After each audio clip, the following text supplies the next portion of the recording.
এই যে আমার প্রিয় বন্ধুরা, কেমন আছো তোমরা? আজকে যে মুভিটি এক্সপ্লেনেশন করব সেটি একটি আমেরিকান মুভি, আর যা দেখলে তোমার হুঁশ একদমই চলে যাবে। আজকের মুভির নাম কেওস ওয়াকিং, আর যা 2021 সালে মুভিটি মুক্তি পেয়েছে। চলো বন্ধুরা, আর কথা না বাড়িয়ে সরাসরি গল্পটি দেখে আসি। মুভি যখন আরম্ভ হয় তখন আমরা আজ থেকে প্রায় 250 বছরের পরের পৃথিবীর দৃশ্যকে দেখতে পারি। আর যখন পৃথিবীতে মানুষ বসবাস করার জন্য উপযুক্ত পরিবেশ নষ্ট করে ফেলেছে, এজন্য মানুষ আরামপ্রিয়ভাবে বসবাস করার জন্য অন্য একটি গ্রহের সন্ধান করতে লাগে। আর অবশেষে মানবজাতি বসবাস করার জন্য উপযুক্ত একটি গ্রহের সন্ধান পায়। আর এই গ্রহটি দেখতে একদমই প্রায় যেন পৃথিবী নামক গ্রহের মতোই, কিন্তু সেখানে যখন মানুষ বসবাস করতে লাগে, মানুষ তখন সেখানে কিছু এলিয়েন অর্থাৎ সেখানকার উপজাতি পৃথিবীর মানুষদেরকে হত্যা করে ফেলে, যাদের মধ্যে মহিলার সংখ্যাই বেশি ছিল। কিন্তু পৃথিবীর পুরুষেরা সেখান থেকে কোনো মতে পালিয়ে গিয়ে অচেনা জায়গায় বসবাস করতে লাগে। এরপর আমরা আজকের মুভির প্রধান নায়ক টড হেলেনকে দেখতে পারি। সেখানে থাকা মানুষের মাথা থেকে এক ধরনের আলোক রশ্মি এবং বাজে একটি সাউন্ড নির্গত হতে লাগে, আর যার মাধ্যমে বুঝতে পারে সেখানে থাকা লোকটি এখন কি কথা মনে মনে ভাবতেছে। আর এই বিষয়টি একদমই টডের ভালো লাগে না, কেননা মানুষের তো ব্যক্তিগত কিছু কথা থাকতেই পারে, তাই না? আর টডকে ছোটবেলা থেকে এখানে থাকা দুজন ব্যক্তি দত্তক নিয়ে আসে। অর্থাৎ টড যখন এই গ্রহে নতুন আসে তখন সে একদমই ছোট্ট ছিল। এরপর আমরা দেখতে পারি টড তার মা থেকে উজ্জ্বল আলোক রশ্মি কেমনে অপসারণ করা যায় তার জন্য চেষ্টা করতেছে, কেননা এখানে থাকা এই লোকটি আলোক রশ্মি নিজে নিজে নিয়ন্ত্রণ করতে পারে। আর এই লোকটির নাম ডেভিড। তবে মজার কথা হলো, ডেভিড কি ভাবছে তা কেউই জানতে পারে না। আর এরপর থেকে টড নিজেকে ডেভিডের মতো করে করতে চায়, যাতে করে নিজের চিন্তা ভাবনা যেন অন্য কেউ না জানতে পারে।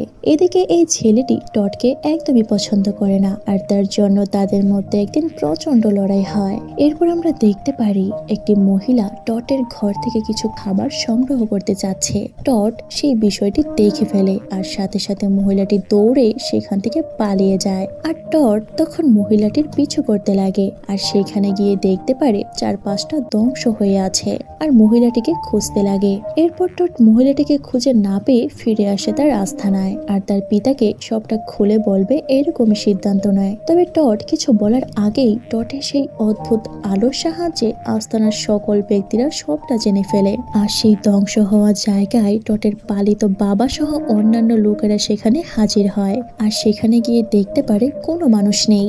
এরপর টডের পালিত বাবা টডকে জিজ্ঞাসা করে, তুমি যে মহিলাটিকে দেখেছো তার নমুনা দাও। কিন্তু টড বলে, আমি ওই মহিলাটির মুখ ভালো করে দেখতে পাইনি। আর এখন হঠাৎ করে টডের মাথা থেকে সেই আলোক রশ্মিটি আর নির্গত হয় না। টডের পালিত বাবা আদেশ দেয় যে করেই হোক সেই অচেনা মহিলাটিকে তাদের খুঁজে বের করতে হবে।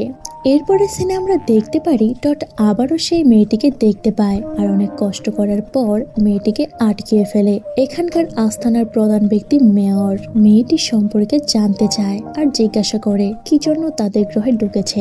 আর মেয়েটি বলে, আমি এখানে এসেছি আমার সাথীদের খোঁজ করতে। সে আরো বলে, আপনাদের গ্রহে একটি স্প্রেডশিটের মাধ্যমে ঢুকেছি, আর সেখানে প্রায় 4000 মানুষ রয়েছে। আর তখন মেয়র ভাবতে লাগে, এইসব অজানা মানুষেরা আমাদের জন্য বিপদের কারণ হতে পারে। তার জন্য মেয়র তার ছেলেকে এই মেয়েটির উপর নজরদারি করার জন্য দায়িত্ব দেয়। আর তখন মেয়রের ছেলে অচেনা মেয়েটির পার্ট খুলে চেক করতে লাগে, আর তখন দেখতে পারে অদ্ভুত এক ধরনের ডিভাইস। তখন হঠাৎ করে সেখানে ব্লাস্ট হয়ে যায়, আর এই সুযোগে এই অচেনা মেয়েটি সেখান থেকে পালিয়ে যায়। মেয়েটি জানতে পারে বাইরের অন্য গ্রহের মানুষ যেন মেয়রের গ্রহে না ঢুকতে পারে। আর মেয়র এই পরিকল্পনা করে যে বাইরের অন্য গ্রহের লোকজন ঢুকলে সেই স্প্রেডশিট দখল করবে, স্প্রেডশিটের লোকজনকে হত্যা করবে। আর তাই এখন মহিলাটিকে আবারও খুঁজতে লাগে মেয়রের লোকেরা, কেননা একমাত্র ওই মহিলাটি বলতে পারবে তাদের ল্যান্ডশিট কোথায় ল্যান্ড করবে। আর তখন টড চিন্তা করে কেন মেয়েটিকে খোঁজার জন্য সবাই মরিয়া হয়ে পড়েছে। এরপর টড যখন তার বাসায় যায় তখন দেখতে পারে সেই লুকানো মেয়েটি তাদের বাসার ভিতরে রয়েছে। আর তখন হঠাৎ করে মেয়রের দলের কোনো এক ব্যক্তি টডের ঘরটি তল্লাশি করতে চায়, কিন্তু টড মেয়েটিকে মেয়েটিকে বাঁচানোর জন্য সেই লোকটিকে মিথ্যা বলে, কিন্তু টটের পালিত পিতা টটের সেই আলোক রশ্মি দ্বারা টটের মনের কথা জানতে পেরে যায়। আর তখন টটকে প্রশ্ন করে, কোথায় মেয়েটিকে লুকিয়ে রেখেছো? আর তখন টট তার পিতাকে মেয়েটিকে দেখিয়ে দেয়। এরপর টটের পিতা টটকে বলে এই মেয়েটিকে মেয়রের হাতে তুলে দেওয়া উচিত, কিন্তু কোনো মতেই টট মেয়েটিকে মেয়রের হাতে তুলে দিবে না। আর তখন টটের পিতা টটকে পরামর্শ দেয় যেন এই মেয়েটিকে নিয়ে এসে সেখান থেকে পালিয়ে যায়। আর তখন টট অবাক হয়ে বলে, এই গ্রহ ছাড়া তো অন্য কোনো গ্রহে মানুষ বসবাস করে না, তাহলে কোন গ্রহে তারা পালিয়ে যাবে? এরপর টটের পিতা টটকে একটি গ্রহের লোকেশন দেখায় আর বলে সেখানে অনেকগুলো মানুষ বসবাস করে, তোমরা চাইলে সেখানে গিয়ে বসবাস করতে পারো। আর তাই যখন টট মেয়েটিকে নিয়ে পালিয়ে যাবে তখন হঠাৎ করে সেখানে মেয়রের দলবল হাজির হয় আর গোপন সূত্রে জেনে যায় এখানে সেই লুকিয়ে রাখা মেয়েটি রয়েছে। আর তখন মেয়েটি বুঝতে পারে আজ তার আর শেষ রক্ষা নেই। এজন্য মেয়েটি সেখানে থাকা বাইক নিয়ে প্রচন্ড বাতাসের বেগে পালাতে লাগে আর টট তার পাগলা ঘোড়ার পিঠে চড়ে মেয়েটির পিছু নিতে থাকে। আর তখন মেয়রের লোক এই দৃশ্য দেখে টটকে গুলি করে, কিন্তু টটের পালিত পিতা মেয়রের লোককে আগেভাগে গুলি করে হত্যা করে ফেলে। আর এতে মেয়রের ছেলে রেগে গিয়ে টটের পিতাকে মেরে ফেলে। এভাবে কিছু পথ অতিক্রম করার পর তার সাথে থাকা মেয়েটি অ্যাক্সিডেন্ট করে। আর তখন টট মেয়েটিকে বলে তাদেরকে তার পিতার দেখানো লোকেশনে যে করেই হোক যেতে হবে, আর যেতে না পারলে মেয়রের হাতে মরতে হবে। এরপর টট আর মেয়েটি ফারবান্স নামক একটি গ্রহে যেতে লাগে। আর কিছু পথ যাওয়ার পর তাদের ক্ষুধা পায় আর তারা কিছু খাবার খেতে লাগে। টট মেয়েটি সম্পর্কে জানতে চাইলে তখন মেয়েটি বলে আমি পৃথিবী নামক গ্রহ থেকে আসিনি, বরং তার জন্ম সেই ভাসমান স্প্রেডশিটেই রয়েছে। মেয়েটি আরো বলে আজ থেকে প্রায় ৬৮ বছর আগে থেকে তার দাদা দাদি এই গ্রহের খোঁজে যাত্রা শুরু করেছিল। একবার চিন্তা করো বন্ধুরা, পৃথিবী থেকে নতুন গ্রহে আসতেই ৬৮ বছর লাগে। আর মেয়েটি বলে এখন তার আপনজন বলতে কেউই নেই। সে আরো বলে স্প্রেডশিটে করে এসেছি, সেই স্প্রেডশিটে আরো অনেক লোক রয়েছে। আর মেয়েটি বলে যে করেই হোক তাদের সেই হারানো স্প্রেডশিটকে খুঁজে বের করতেই হবে। এদিকে মেয়র টটের আরেক পালিত পিতাকে হুঁশিয়ারি দিতে লাগে আর বলতে লাগে টট কোথায় যেতে পারে। আর অবশেষে জেনে যায় আর মেয়রের লোকেরা সেখানে আবারও রওনা দেয় তাদের খুঁজতে। আর টট তার সাথে থাকা মেয়েটি পুনরায় সেই ফারবান্স নামক গ্রহে যেতে লাগে। কিছু পথ যাওয়ার পর তারা একটি এলিয়েনের শিকার হয় আর এলিয়েনের সাথে লড়াই করতে লাগে। আর এক পর্যায়ে টট সেই এলিয়েনকে হারিয়ে তার বুকে ছুরি ঢুকিয়ে দিতে লাগে। আর তখন মেয়েটি টটকে বলে যেন এলিয়েনকে সে হত্যা না করে, আর এলিয়েন সেখান থেকে দৌড়ে পালিয়ে যায়। আর সবশেষে টট এবং মেয়েটি সেই ফারবান্স নামক গ্রহে আসতে সক্ষম হয়। সেখানে গিয়ে দেখে এখানে তাদের মতো মানুষেরা বসবাস করতে থাকে আর তারা সেখানে বসবাস করার জন্য পারমিশন চায় আর তাদেরকে পারমিশন দেয়া হয়। তবে কিছু লোকেরা টটকে মানতে রাজি হচ্ছে না, কেননা টট মেয়রের আস্থানায় ছিল আর মেয়র খুবই খারাপ প্রকৃতির লোক। আর ছেলেটিকে অনেকেই দেখতে পারে, তাদের মধ্যে অনেকেই টটকে থাকার অনুমতি দিয়ে দেয়। এরপর টট তার কাছে তার মায়ের একটি ডায়েরি বের করে মেয়েটির হাতে দেয়, কেননা টট লেখাপড়া জানে না। আর মেয়েটির ডায়েরি খুলে পড়তে লাগে। তখন যেন একটি বড় রহস্য বের হতে লাগে। আর ডায়েরিতে উল্লেখ ছিল টটের গ্রহের পুরুষেরা সমস্ত মহিলাদের হত্যা করে ফেলছে, আর যা আমরা মুভির প্রথমেই দেখেছি। এই মহিলাদের হত্যা করার বড় কারণ ছিল মহিলাদের মাথা থেকে সেই আলোক রশ্মি বের হয় না, আর মহিলারা এই গ্রহের পুরুষদের মনের কথা সহজেই পড়তে পারে, কিন্তু পুরুষেরা মহিলাদের মনের কথা আগেভাগে জানতে পারে না। আর সেটাই ছিল মহিলাদের বড় অপরাধ।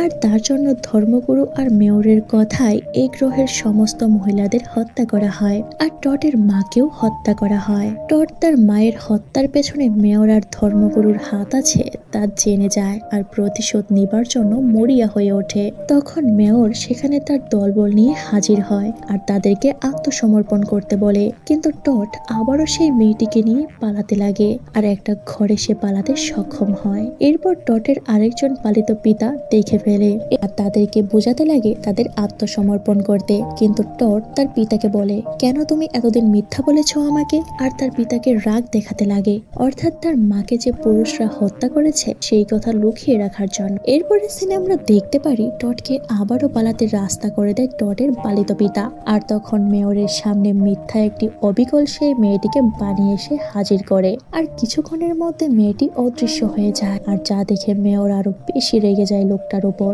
আর মেয়র আর ধর্মগুরু আবারও টটের পিছু করতে লাগে। এরপর টট পানিতে থাকা একটি নৌকা দিয়ে পালাতে লাগে। তখন ধর্মগুরু তাদের ধরে ফেলতে লাগে আর তাদের মধ্যে দস্তাদস্তি শুরু হয়ে যায়। এক পর্যায়ে টট মেয়েটিকে নিয়ে সেই ধর্মগুরুর কাছ থেকে পালাতে সক্ষম হয়। তবে টটের প্রিয় কুকুরটিকে ধর্মগুরু টটকে হাতে পেয়েও ধরতে না পেরে রেগে কুকুরটিকে পানির তলে ডুবিয়ে হত্যা করে ফেলে, আর যার জন্য টট খুবই আপসেট হয়ে যায়। এরপর আবারও তারা চলতে থাকে আর সামনে দেখতে পায় সেই ধ্বংস হওয়া স্প্রেশিট, যা পৃথিবী থেকে আসার সময় ধ্বংস হয়েছিল। আর তখন মেয়েটি সেই ধ্বংস হওয়া স্প্রেশিটটির ভিতরে যায় আর পৃথিবীতে সিগন্যাল পাঠাতে চেষ্টা করে, কিন্তু সিগন্যাল পাঠানোর অ্যান্টিনা নষ্ট হয়ে যাবার জন্য সিগন্যাল পাঠাতে পারে না। আর তখন সেই মেয়েটি সেখানে আপসেট হয়ে পড়ে। টট বলে, চিন্তা করো না, আমি অ্যান্টিনা ঠিক করার চেষ্টা করতেছি। আর তখন সেখানে আবারও মেয়র হাজির হয় আর টটকে উদ্দেশ্য করে বলে, যদি তোমরা আমার কাছে ধরা না দাও আমি তোমার পিতাকে হত্যা করে ফেলবো। তখন টট তাড়াতাড়ি সেই অ্যান্টিনা মেরামত করতে সক্ষম হয়। মেয়রের সামনে সে হাজির হয় আর এখন মেয়েটি তাদের গ্রহের সিগন্যাল পাঠাতে চেষ্টা করে। আর তখন মেয়রের কোনো এক ব্যক্তি মেয়েটিকে হত্যা করার চেষ্টা করে, কিন্তু সেই লোকটিকে এই মেয়েটির হাতে মরতে হয়, অর্থাৎ লোকটাকে পুড়িয়ে মেরে ফেলে সে। আর এখন মেয়র টটকে বলে, তোমার সাথে থাকা মেয়েটিকে আমার হাতে তুলে দাও, কিন্তু টট কোনো কিছুই বলে না। আর মেয়র প্রচন্ড রাগে টটের সেই পালিত পিতাকে টটের চোখের সামনে গুলি করে হত্যা করে ফেলে। টট রাগে মেয়রের উপর তখন আক্রমণ করে আর তখন মেয়র টটকে গুলি করতে লাগে আর একটা গুলি টটের গায়ে লাগে। টট গুলিবদ্ধ হয়ে লুটিয়ে পড়ে। এদিকে মেয়েটি সিগন্যাল পাঠাতে সক্ষম হয়, এদিকে মেয়র টটকে ধরে ফেলে। আর তখন দেখা যায় টটের আসল মা এবং অনেকগুলো হত্যাকৃত মহিলা, যাদেরকে মেয়র হত্যা করেছিল। আর হঠাৎ করে সেখানে হাজির হয় আর মেয়রকে কাপুরুষ বলতে লাগে। মেয়রের দিকে তারা ধীরে ধীরে আসতে লাগে আর মেয়র ভয় পেয়ে পিছনে আসতে লাগে, কিন্তু মেয়র জানতো না পিছনে একটি বিশাল বড় গর্ত রয়েছে। আর সেই বিশাল বড় গর্তে পড়ে মেয়র মারা যায়। এরপর আমরা দেখতে পারি টট এখন গুলির কারণে দুর্বল হয়ে যায় আর তৎক্ষণাৎ চিকিৎসা না পড়লে টট হয়তো এখানেই মারা যেতে পারে। আর তাই মেয়েটির সিগন্যালকৃত স্প্রেডশিটটি হাজির হয় আর যা দেখে মেয়রের অন্যান্য দলবলেরা পালিয়ে যায়। আর মুভির শেষে দেখতে পারলাম মেয়েটির টটকে তাদের সাথে করে স্প্রেডশিটের ভেতরে নিয়ে যায় আর চিকিৎসা দিয়ে সুস্থ করে নেয়। আর মুভিটিতে টট মেয়েটির জন্য যা যা করেছে তা কিন্তু টট মেয়েটিকে ভালোবেসেই করেছে। আর অবশেষে তারা একে অপরের ভালোবাসা বুঝতে পারে। আর এইভাবেই আজকের এই মুভিটি শেষ হয়ে যায়। যদি গল্পটি ভালো লাগে তোমাদের, তাহলে আমি তোমাদের বন্ধু হিসেবে আমাকে একটি লাইক আর একটি সাবস্ক্রাইব করে দিও। দেখা হবে ইনশাল্লাহ, তাও সেটা অন্য কোনো মুভির গল্প নিয়ে।